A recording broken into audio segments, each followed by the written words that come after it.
Hello and welcome to GreenFleet Talks. My name is Kate Armitage and I'm your host for our discussion today. And I'm delighted to be joined once again by Matt Stokell, National Sales Manager at Lookers Leasing. Hi, Matt. Hello, Kate. How are you? I'm very well, thank you. Good to speak with you again. You too. At the end of this month, the 26th Conference of the Parties, better known as COP26, opens in Glasgow, where the world's leaders will come together to agree actions and targets on the long-term goal to become net zero by 2050. Today, Matt and I are discussing the role that electric vehicles will play on this global stage, where the UK can take the lead, and how Lookers Leasing is at the forefront of this transition. Matt, COP26 is a pivotal moment for world leaders, businesses and communities to come together to encourage tangible actions to tackle the climate emergency. What will make a successful COP26 in your eyes? I think, Kate, what I've noticed, especially over the last kind of 6 weeks or so, is how the media are reacting to this as a conference and as an event that we're hosting here in the UK. I've seen Sky News have hour reels about COP26 and have important speakers talk about their agenda and kind of what's happening in the climate emergency that we're experiencing at this current time. I've also read articles in the Times where they're saying exactly the same sort of thing. So there seems to be a big media presence in and around this, which then opens it out to the individuals. It's not just about the government's COP26. I really do believe that because it's being kind of fed to us in a manner that we can, bite-sized chunks that we can access as individuals. I think now is potentially the time that each individual needs to make and take their own actions and make their own plans. And I think that COP26, whilst it is an important event for governments, I think actually it's an even more important event for the individuals, and the individuals being you and me, and what we do and what we can do to help with the climate emergency. I've seen our current government in recent days announce agendas in and around improvements to homes, improvements to how we can insulate better, how we can provide better services in terms of what we've got as infrastructure at the moment for kind of climate change and how we go about that. And I believe that's the main reason for main things we can see out of this, Kate, to be honest. Matt, I completely agree with you. And it just seems to be gaining momentum, and individuals really are starting to talk about this on social media and on forums. It's on people's minds, and hopefully this COP26 in particular will continue to capture and engage the end communities and really get people involved. I think so, Kate. I think whilst we've gone a year down the line, aren't we? We're a year behind with COP26 in terms of where we should have been. But I mean, even myself, I've done some changes to my own kind of what I do in order to prepare for the future with climate change. I think as an individual, we're starting to see conscious kind of appear, and I think I can see that change in the last 12 months. Yeah. And I think there's been now we're kind of getting to COP26, and it's kind of, yes, it's in the media, but actually I don't think that it's necessarily just this big event that's kind of reacting to the climate change and kind of the emergency that we have. I do think that there's individuals now are looking at, for example, I had a sofa delivered, and the amount of plastic and kind of and cardboard that came with this particular delivery, and you just think there's got to be a better way. And previously I would have just thrown it away and never thought about it. But there's got to be a better way. And these things, these big events, whilst they do have a big impact from the top down, I think there's also something that we can all do as individuals. And I agree, Matt. COP26 should promote that. And it's getting it front of mind, isn't it? And it Absolutely. does. And what about as a business? What is Lookers Leasing doing with your employees to support achieving net zero targets? It's a great question, Kate, and it's something that has been a hot topic within not only Lookers Leasing but within Lookers PLC. We've had a restructure of the board. We've brought in a gentleman called Andrew Hall, whose sole responsibility is to drive the business towards net zero. Andrew's come on and he's looking to bring some organizational and cultural change to the business. First of all, one of the things he's implementing is incentives. So what can we do to incentivize Lookers Leasing employees and the wider PLC in order to kind of drive that road to net zero? We've introduced a salary sacrifice sole EV scheme for employees. So that the idea behind that is to offer the employees a benefit, but actually in return we're seeing a reduction in kind of carbon output. So a really kind of beneficial product.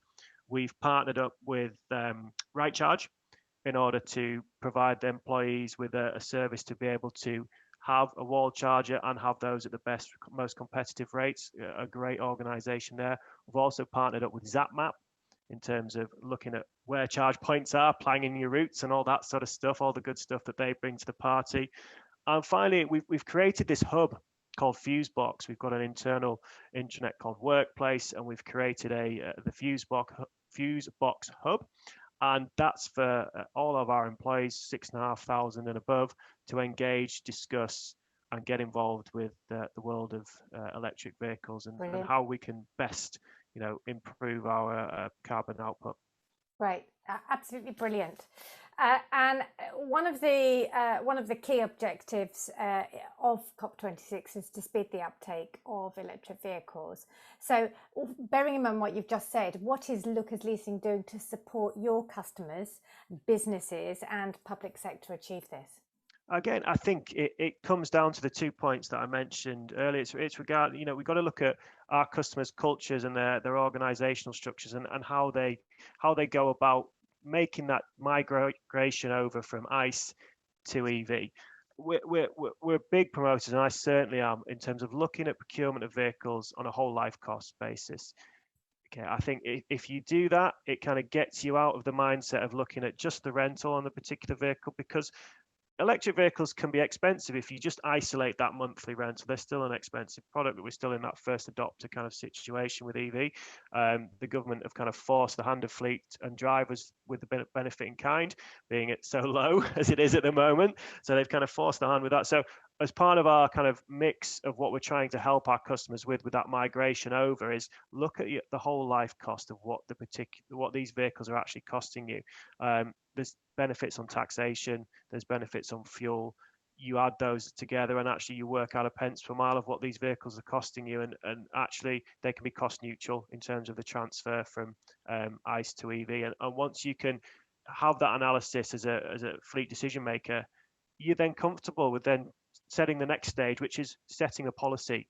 Okay, so what you've got to look at as an organization is, what have you got in place at the moment as your vehicle policy, and how can you best not nudge but or move, but migrate the drivers in a manner that kind of befits their expectations? Because at the end of the day, having a company car is a hygiene factor, so you have to factor that into what you're doing.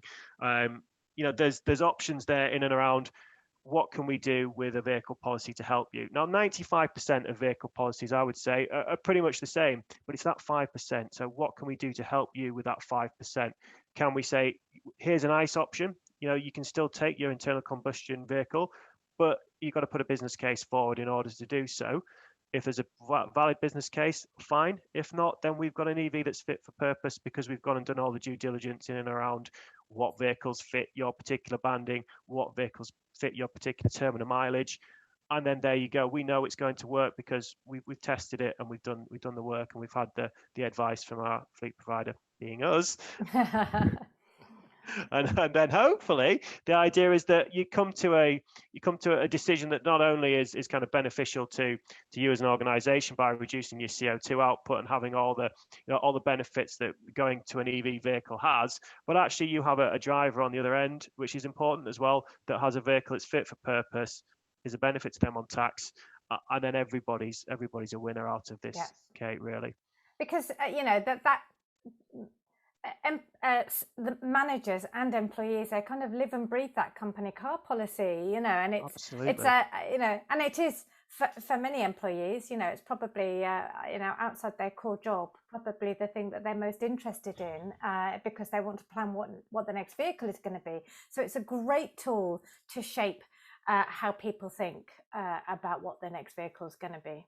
Absolutely, Kate. One of the things that I'm a kind of a big advocate for is if you have a fleet and you have certain bands, so you say you have an engineer and you have managers and you have directors, is if let's pick a benchmark vehicle for you. So let's say, for example, there's three benchmark vehicles, one in each one of the bands that's fit for purpose, that has a specific pence per mile, and that allows you then to pin back the rest of that banding to that is then appropriate for that particular driver and what he does or she does, and it gives you that choice. So it still gives you a choice of vehicles. We know that they're fit for purpose, and more importantly, traditionally, organisations who've procured on rental alone rather than whole life cost will have a set rental. Let's say it's £500 a month, and that actually carries on for 2 or 3 cycles, where the vehicles have gone up in value. And what that leads to is drivers kind of say, hang on a minute, I can't replace the vehicle that I've got with the same level of vehicle. So if you have an inflation tool in place, so a benchmark vehicle that is an EV, then that kind of counteracts that as well. And it kind of gives you assurance when you're a fleet manager or a fleet procurement that you're making the right decisions, and it's easy to tie something back, and it's something I'm a big advocate of. Yeah, I completely agree, and these are all such important building blocks. You can't cut these steps out, because otherwise you'll have bad foundations, and extending that rollout of EVs will start to falter. I'm going to widen the conversation a little bit now. So all eyes will be on the UK, because we are hosting COP26, and we have made this commitment to the delivery of vehicle electrification. What more can the UK do to lead the way with the demonstration of EV charging infrastructure?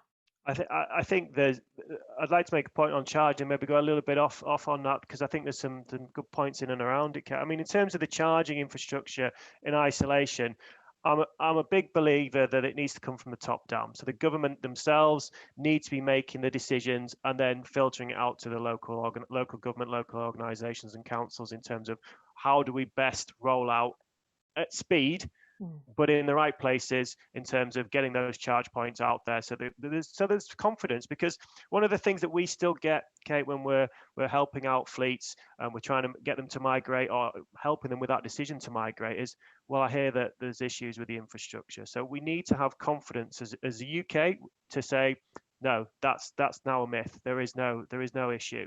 And I think if the government can incentivize that through their from the top down, from the family tree, if you will, I think that will definitely improve not only the rollout, but actually the speed at which it's done. So Matt, beyond the EV charging infrastructure then, what else would you like to see happening in the UK?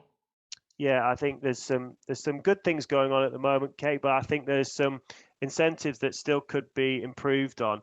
At the moment, we've got benefit in kind levels set by the government up until 2025, which, looking in isolation within the fleet sector, has been a massive driver being the word, in terms of incentive to get that migration over to EV. You know, we're currently at 1%. Last year at 0%. We're moving up to 2% next year.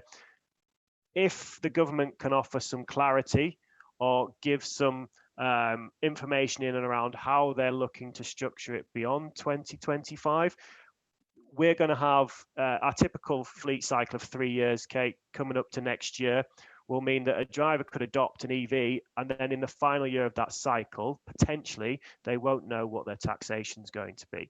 And that could potentially cause a block to adoption. So I think the government, if they can, give us that clarity, because I think that would offer some real value.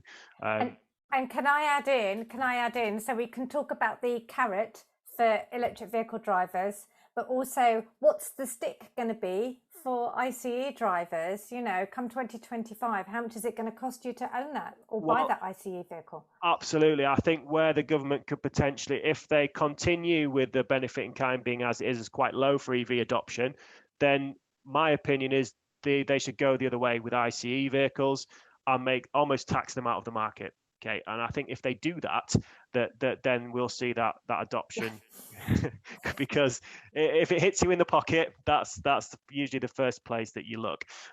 So there certainly is that. There's also, you know, the responsibility of the OEMs. There's certainly a lot more to go at in terms of electric vehicles now. You know, the price point and entry point of getting an electric vehicle is a lot cheaper than it previously was. And that's really helping with the adoption. Okay, if the manufacturers can continue in that manner, then I think we'll see even more adoption of EVs, which is only a good thing. I agree. I agree. Matt, I'm afraid that's all we've got time for. As always, it has been a pleasure talking to you. Thank you to Lookers Leasing for joining GreenFleet Talks. Thank you, Kate. Thanks for having me. And thank you for watching. Please tune in to GF365 again soon.